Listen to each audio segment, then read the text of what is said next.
Hello friends, Knowledge Versatile welcomes you. Need, N-E-E-D এই need ওয়ার্ডটা ব্যবহার করার ক্ষেত্রে প্রায়ই আমাদের কিন্তু বিড়ম্বনায় পড়তে হয়। এর পিছনে কারণ আছে। কারণ হচ্ছে নিড যেমন একটা স্বাভাবিক ভার্ব অর্থাৎ সাধারণ মেইন ভার্ব হিসেবে ব্যবহার হয়, ঠিক একই রকম ভাবে নিড কিন্তু আমরা মডালের মধ্যেও পেয়ে যাই। অর্থাৎ নিড সাধারণ ভার্ব আবার মডাল ভার্ব, তো এই দুভাবে যেহেতু ব্যবহার হয় সেজন্যই অনেক সময় আমাদের সমস্যা হয়ে যায় কোন ক্ষেত্রে এটা মডাল এবং কোন ক্ষেত্রে এটা ভার্ব। নিড যেহেতু দুভাবেই ব্যবহার হয় তাই নিডকে আমরা সেমি মডাল বলি। তো চলো আজকের আলোচনায় এই সমস্যাটাকে দূর করে দিই। নিড অ্যাজ মেইন ভার্ব অর্থাৎ নিড আমরা মূল ভার্ব হিসেবে পেয়ে থাকি, এন্ড অ্যাজ সেমি মডাল এবং এটা সেমি মডাল রূপেও আমরা পেয়ে থাকি, পূর্ণ মডাল নয়। Can, could, may, might, shall, should, will, would এগুলো যেমন পূর্ণ মডাল, নিড কিন্তু ঠিক সেরকম পূর্ণ মডাল নয়, এটা হচ্ছে সেমি মডাল, কিছুটা মডাল। তো কোন ক্ষেত্রে এটা ব্যবহার হয় আমরা আজকে দেখবো, এবং এর যে বাংলা অর্থ সেটা হচ্ছে প্রয়োজন। নিড কথার অর্থ হচ্ছে দরকার, প্রয়োজন, এমন অর্থে আমরা নিডের প্রয়োগ করে থাকি। তো আমরা বুঝিয়ে দিলাম নিডকে ব্যবহার করা যায় মেইন ভার্ব হিসাবে এবং একই রকম ভাবে মডাল হিসাবে, সেই জন্যই নিডকে আমরা সেমি মডাল বলি। প্রথমে মেইন ভার্ব হিসাবে নিডের যে ব্যবহার সেগুলোকে একটু দেখে নিই। মেইন ভার্ব হিসাবে আমরা যে নিডের রূপ পাই সেটা হচ্ছে need, needs, subject third person singular number হলে নিডের শেষে এস হবে, এবং যদি পাস্ট টেন্সে থাকে তবে নিডেড হবে। কিন্তু ফিউচার টেন্সে I will need a book এই ব্যবহারটা কিন্তু হয় না। স্পোকেনে অনেক ক্ষেত্রে অনেকে বলে থাকে I will need a book, আমার একটা বইয়ের প্রয়োজন হবে, হ্যাঁ, কিন্তু বাস্তবে সেটা হয় না। সেক্ষেত্রে তোমরা কি করবে, মানে ফিউচারে তুমি নিডের ব্যবহার করতে চাও মেইন ভার্ব হিসাবে, তখন তোমরা করবে কি, will be in need of, আমার একটা বইয়ের প্রয়োজন হবে, I will be in need of a book. আমার একটা মার্কারের প্রয়োজন হবে, I will be in need of a marker, I will be in need of a book, এরকম আর কি। আর তার সাথে তোমরা যেটা মনে রাখবে, এই নিডের সাথে কখনোই আইএনজি যোগ হয় না।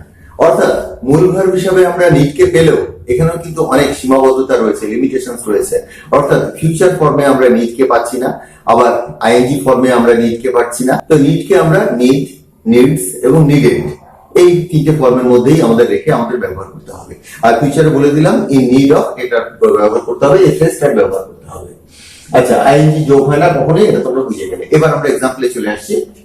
দে নিড এ প্লেইং গ্রাউন্ড, তাদের একটা খেলার মাঠের প্রয়োজন, তাদের একটা খেলার মাঠের প্রয়োজন। এখানে দে তোমার সাবজেক্ট এবং নিড কিন্তু main verb.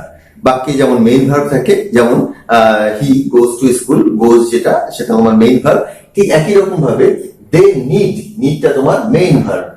They need a playing ground. যদি এটাকে নেগেটিভ করো, নেগেটিভ এবং ইন্টারোগেটিভ রূপে নিডের ব্যবহার অবশ্যই জানা প্রয়োজন, কারণ সেক্ষেত্রেই তো এটা মডাল। নেগেটিভে দেখো, they don't need a playing ground, তাদের খেলার মাঠের প্রয়োজন নেই, তাদের খেলার মাঠের দরকার নেই, তাদের প্লেইং গ্রাউন্ডের প্রয়োজন নেই। তো এটাকেই নেগেটিভ করলাম, এবার আমরা ডোন্ট এর ব্যবহার করলাম। যদি এটাকে ইন্টারোগেটিভ করি, তাদেরকে কি খেলার মাঠের প্রয়োজন আছে? Do they need a playing ground, do they need a playing ground, তাদেরকে কি খেলার মাঠের প্রয়োজন আছে? ক্লিয়ার? তো এটাকে আমরা ইন্টারোগেটিভ করলাম, তো মেইন ভার্ব হিসেবে আমরা নিডকে পেলাম। আর যদি নেগেটিভ ইন্টারোগেটিভ একসাথে করে দাও, একই রকম, don't they need a playing ground, তাদেরকে কি খেলার মাঠের প্রয়োজন নেই।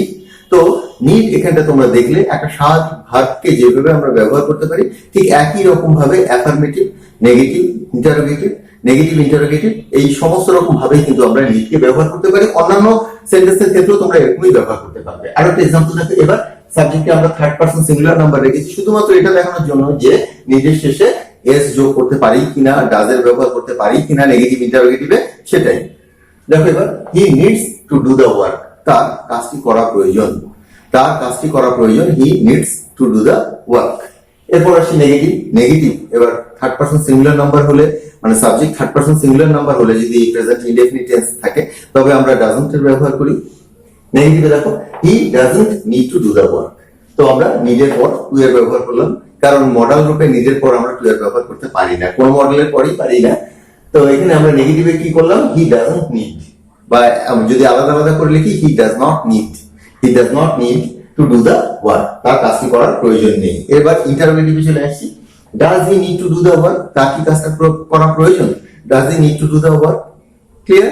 একদম প্লেন ভার্বের মতন এটাকে আমরা ব্যবহার করছি।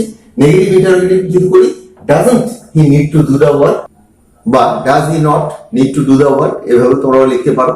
তো আমরা নিডের দুটো ফরম্যাট দেখলাম, এবার আসছি 3 নাম্বার ফরম্যাটে।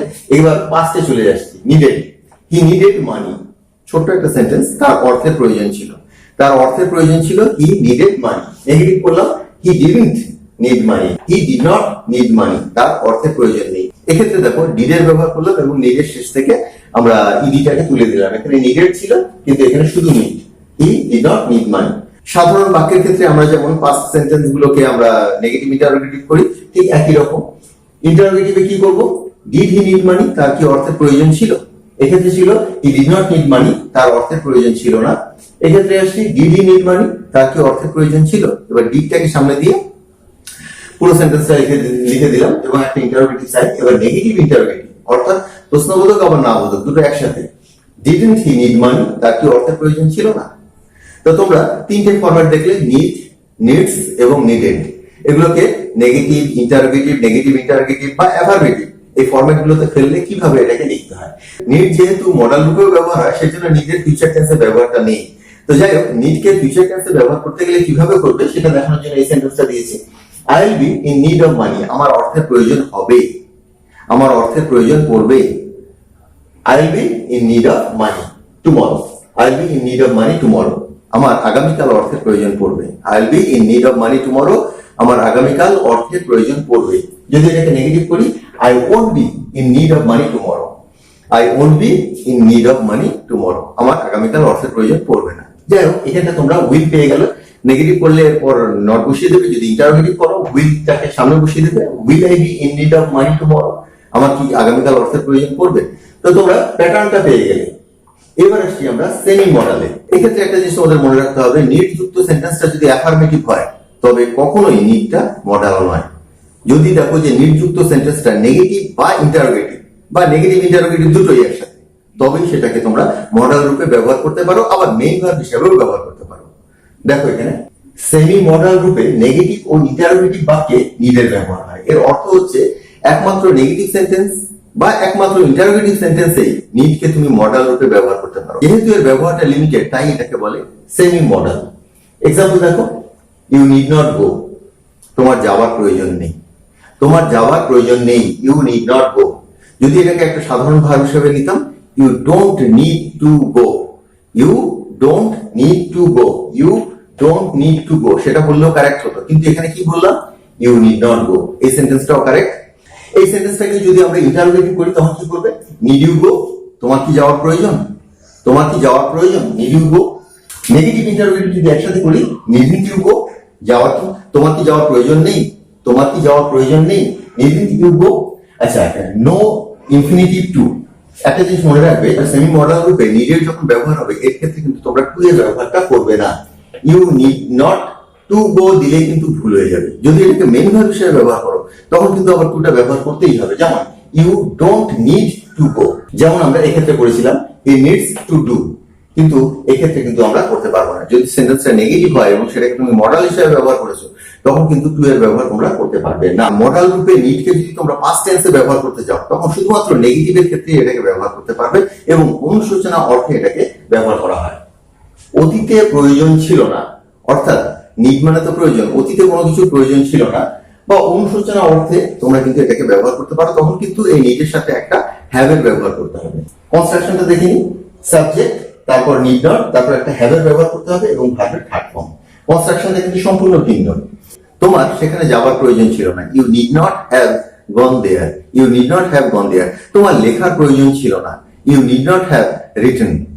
তোমার চিঠিটি লেখার প্রয়োজন ছিল না, you need not have written the letter. এখানে একটা এক্সাম্পল দিচ্ছি, you needn't have done the work, তোমার কাজটা করার প্রয়োজন ছিল না। অর্থাৎ যখনই মডাল রূপে ব্যবহার হবে তখন কিন্তু পাস্ট টেন্স দেখানোর জন্য তোমার একটা হ্যাভ আনতে হবে, you didn't have done the work. আর যদি মেইন ভার্ব হিসেবে এই সেন্টেন্সটাকে লেখো, মেইন ভার্ব হিসেবে you didn't need to do the work, you didn't need to do the work আর you needn't have done the work দুটো কিন্তু একই কথা। এটা নিয়ে কিন্তু অনেক সংশয় চলে আসে। You need not have done the work or you didn't need to do the work দুটো কিন্তু একই অর্থ প্রকাশ করে, দুটো সেন্টেন্সই কারেক্ট। এখানে নিড তোমার মডাল আর এখানে নিড তোমার মেইন ভার্ব। আরেকটা এক্সাম্পল দেখো, he needn't have slapped you, তার তোমাকে চর মারার প্রয়োজন ছিল না, তার প্রয়োজন ছিল না তোমাকে চর মারার। এটাকে যদি মেইন ভার্ব হিসেবে ব্যবহার করি, he didn't need to slap you, তার, তোমাকে চর মারার প্রয়োজন ছিল না, অর্থাৎ দুটো সেন্টেন্সের অর্থ একই। এখানে মেইন ভার্ব হিসেবে নিডের ব্যবহার হয়েছে, এখানে সেমি মডেল হিসেবে নিডের ব্যবহার হয়েছে। তো নিডের ব্যবহারটা এখানে কিন্তু ডিটেইলে দেওয়া রয়েছে, তোমরা খুব ভালো করে এটাকে স্টাডি করো এবং দেখবে যে এই নিড নিয়ে আর কোনো সমস্যা থাকবে না। তো মনে রাখবে নিড মেইন ভার্ব এবং সেমি মডেল দুটো ভাবেই ব্যবহার হয়।